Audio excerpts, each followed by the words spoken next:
उसी दोपहर दोनों बहनें सरपंच के पास पहुंची। चौपाल में गांव वाले बैठे थे और वहां पहले से ही धर्मपाल बैठा हुआ था। सरपंच जी, हम आपके पास न्याय मांगने आए हैं। हमारे चाचा चाची जमीन हड़पना चाहते हैं और शायद पटवारी से मिलकर फर्जी कागज बनवा रहे हैं। हम अनाथ हैं। इसका मतलब यह नहीं कि हम बेबस हैं। हमें अपनी माँ बाबूजी की जमीन किसी हाल में नहीं देनी। कृपया आप हमारी मदद करें। धर्मपाल जी, अगर यह सच है तो यह गांव की मर्यादा के खिलाफ है। परिवार के नाम पर ठगी करना यहां नहीं चलेगा। सरपंच जी, यह लड़कियां हमें बदनाम कर रही हैं। हम तो बस जमीन की चिंता कर रहे हैं। इन दोनों बच्चियों को क्या पता ये जमीन के बारे में। यह जमीन के बाद तो इनके पिता और मैं ही जानते थे। मेरा भाई तो अब इस दुनिया में नहीं रहा, इसीलिए अब मुझे ही तो सब कुछ देखना पड़ेगा। गांव वालों में फुसफुसाहट होने लगी। हमने इन बच्चियों को बचपन से देखा है। यह झूठ नहीं बोल सकती। धर्मपाल के मुंह में राम बगल में छुरी। हम सब समझते हैं इसके बारे में। सरपंच ने इस बात को अगले दिन पंचायत में विस्तार से निकालने की बात की और फैसला अगले दिन देने की बात कही। बहनों की आंखों में पहली बार उम्मीद की चमक थी। रात को झोपड़ी में दोनों बहनें आपस में बात करती हुई, दीदी क्या कल हमारा साथ देंगे गांव वाले? देखते हैं क्या होता है। मुझे किसी पर भी भरोसा नहीं रहा है। आखिर माँ बाबूजी के जाने के बाद मदद ही कहाँ की किसी ने हमारी। हमें बस भगवान पर भरोसा रखनी होगी। माँ बाबूजी तो नहीं है, पर उनका आशीर्वाद जरूर है हमारे साथ। आप देखना दीदी, हमारे साथ कुछ बुरा नहीं होगा। रात गहरी हो चली थी। दूर कहीं उल्लू की आवाज गूंजी और हवा में कुछ सिसकियां थीं, और उन सिसकियों में मीरा की भी सिसकियां शामिल थीं। दोनों बहनों को चिंता की वजह से नींद भी नहीं आ रही थी। दीदी, विश्वास ही नहीं होता है ना कि हम अब अकेले हैं। कभी कभी तो ऐसा लगता है कि बाबूजी अचानक आएंगे और मुझे गले लगा लेंगे। हाँ मीरा, मुझे भी उनकी कमी खटकती है, लेकिन तू चिंता मत कर, मैं हूं ना। जब तक मैं जिंदा हूं तुझे किसी चीज की कमी नहीं होने दूंगी। लेकिन दीदी, जब माँ बाबूजी गए तब सबने कहा था हम हैं तुम्हारे साथ। फिर धीरे धीरे सब दूर होते गए। चाचा चाची तो जैसे बस हमारे हिस्से की जमीन के लिए ही हमारे करीब थे। ज्योति की आंखों में आंसू थे, लेकिन उसने उन्हें छुपाया। उसे अपनी बहन के सामने कमजोर नहीं पड़ना था। मीरा, रिश्ते अब खून से नहीं धन दौलत से बनते हैं, लेकिन हम भी अब चुप नहीं रहेंगे। अगर हमें अपने अधिकार के लिए लड़ना पड़े तो लड़ेंगे।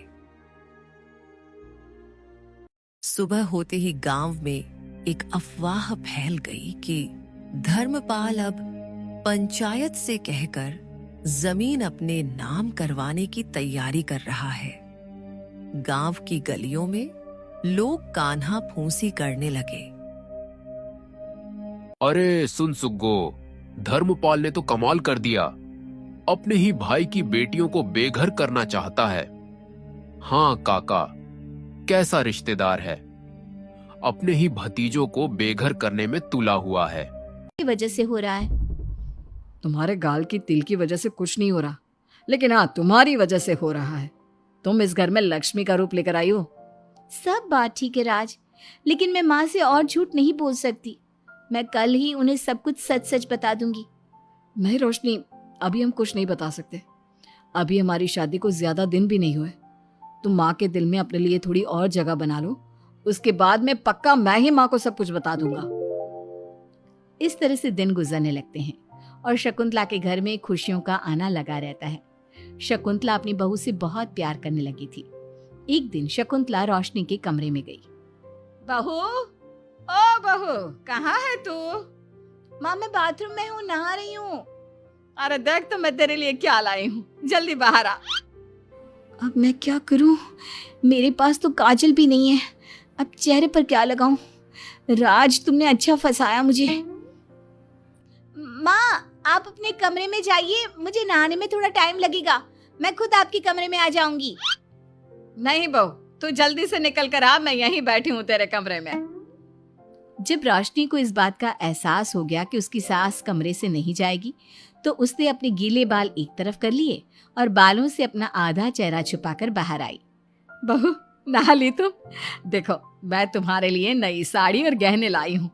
आज शाम को बहुत मेहमान आ रहे हैं, मैं तुम्हें सबसे मिलवाऊंगी। मेहमान किस लिए आ रहे हैं माँ? अरे तुम्हें राज ने बताया नहीं बहू, हमारी कंपनी इस साल नंबर 1 की पोजीशन पर पहुंच गई है और ये सब तेरी वजह से हुआ है। चलो मैं चलती हूँ, मुझे शाम की बहुत सारी तैयारी भी तो करनी है। जब शकुंतला रोशनी के कमरे से चली गई तब उसकी जान में जान आई। शाम को पार्टी में बहुत बड़े बड़े लोग आए थे। शकुंतला ने अपनी बहू को सबसे मिलवाया और उसकी खूब तारीफ की। पार्टी में सब लोग शकुंतला के सक्सेस का राज पूछ रहे थे, तो शकुंतला अपनी बहू और उसके दिल की तारीफ कर रही थी। एक दिन शकुंतला अपने बहू बेटे के साथ घूमने गई। आज हम घूमने आए हैं तो देखो मौसम भी कितना प्यारा हो गया है, लगता है बारिश आने वाली है।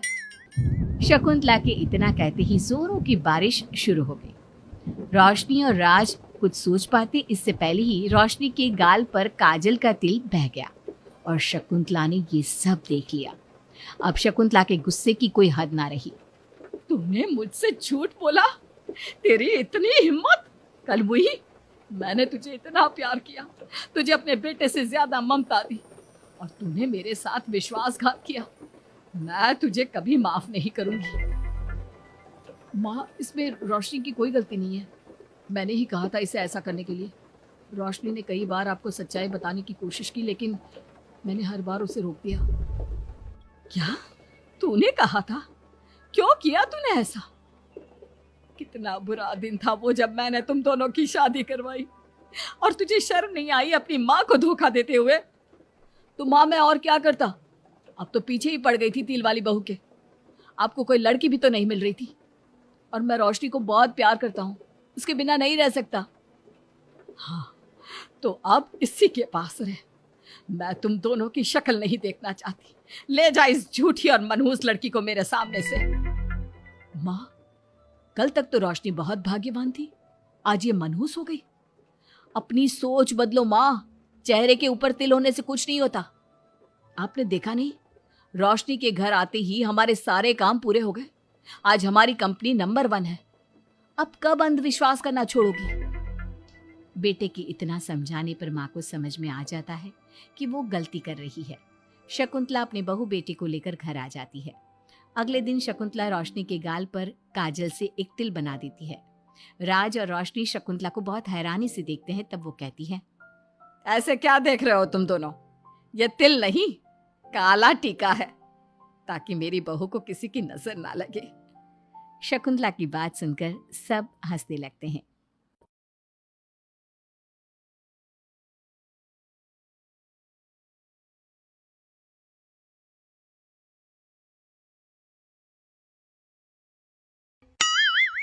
मीरपुर नाम के शहर में तेजस अपनी पत्नी नीरू के साथ रहता था। पति पत्नी दोनों ही नौकरी करते थे। एक दिन तेजस गांव अपनी माँ के पास फोन करता है। हेलो, प्रणाम माँ। जीते रहो माँ, तुम दादी बनने वाली हो? अरे वाह, ठीक है बेटा, मैं कल ही आती हूँ। जब माँ जी शहर पहुंची तो बेटी बहू ने बहुत अच्छे से स्वागत किया। लीजिए माँ जी चाय। अरे गर्मा गर्म पकोड़े ले आओ माँ के लिए। नीरू रसोई में गई और 2 मिनट में ही पकोड़े ले आई। जी ये लीजिए। बहू जादू से बनाए हैं क्या? अभी तो रसोई में गई थी। यम्मी।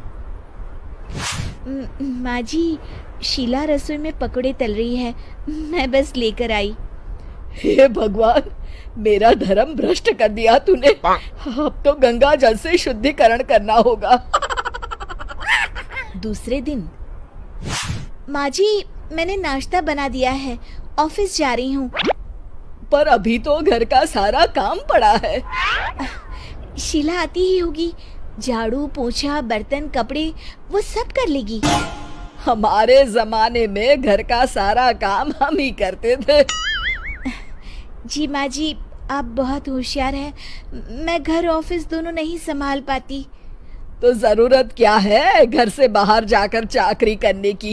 वैसे भी घर का काम खुद करने से घर में बरकत आती है, समझी?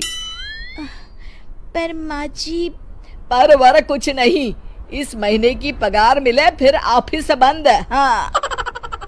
रात को नीरू तेजस से कहती है, सुनिए जी, माँ जी बोल रही थी कि मैं नौकरी छोड़ दूं। वैसे ठीक ही तो है, अभी तुम्हें आराम की जरूरत है। फिर भी आराम कहाँ, शीला को छुड़ाने के लिए बोल रही थी। तो अब 24 घंटे में इतना काम तो कर ही सकती हो। पर जॉब पसंद है मुझे, घर पर मन नहीं लगेगा। अगले दिन जब दोनों ऑफिस के लिए निकल रहे थे, मेरी तो कोई कीमत ही नहीं है इस घर में।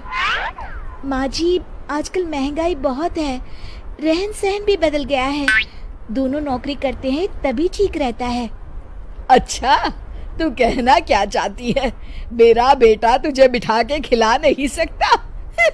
तू ही इस घर का खर्च चला रही है, हैं? नहीं माँ जी, मेरा वो मतलब नहीं था। मतलब खूब समझती हूँ, ये बाल धूप में सफेद नहीं किए मैंने। हाँ। अब तो ये रोज का काम हो गया था। तेजस भी रोज की झिकझिक से परेशान हो गया था। एक दिन उसने कहा, नीरू, वैसे भी तुम्हें मैटरनिटी लीव मिलने वाली है, तो अभी से ही छुट्टी ले लो। पर क्या, मेरी सैलरी अच्छी खासी है। आखिर नीरू ने रिजाइन कर दिया। जब बच्चा हुआ तो घर में सब बहुत खुश हुए। कुछ दिनों बाद तेजस फाइल देख रहा था। क्या हुआ तेजस, कुछ परेशान लग रहे हो? अब हाँ, वो हमारी जितनी सेविंग्स थी वो तो हॉस्पिटल में और छठी के फंक्शन में खत्म हो गई है नीरू। और अभी वैसे मंदी चल रही है तो मैं बोल रही थी कल मुन्ना को हेपेटाइटिस का टीका लगवाना है। नीरू, क्या पोस्टपोन नहीं कर सकते? नहीं जी, बिल्कुल नहीं। अब तेजस को समझ में आ रहा था कि उससे गलती हुई है। पैसों की कमी का असर घर के माहौल पर भी पड़ रहा था। अगले दिन, बेटा मेरा चश्मा और ये दवाइयाँ ले आना, पर्चा देते हुए माँ जी ने कहा। जी। तेजस, मुन्ना के लिए दूध का डिब्बा और डायपर भी ले आना, और ये किराने के सामान की लिस्ट है, इसे भी लाना है। तेजस गुस्से में लिस्ट मरोड़कर फेंकता है और चिल्लाता है, पैसे क्या पेड़ पर उगते हैं? ये ले आना, वो ले आना। अरे पर ये जरूरत का सामान ही है। वो गुस्से में बिना कुछ कहे ऑफिस चला गया। अरे लंच तो ले जाइए।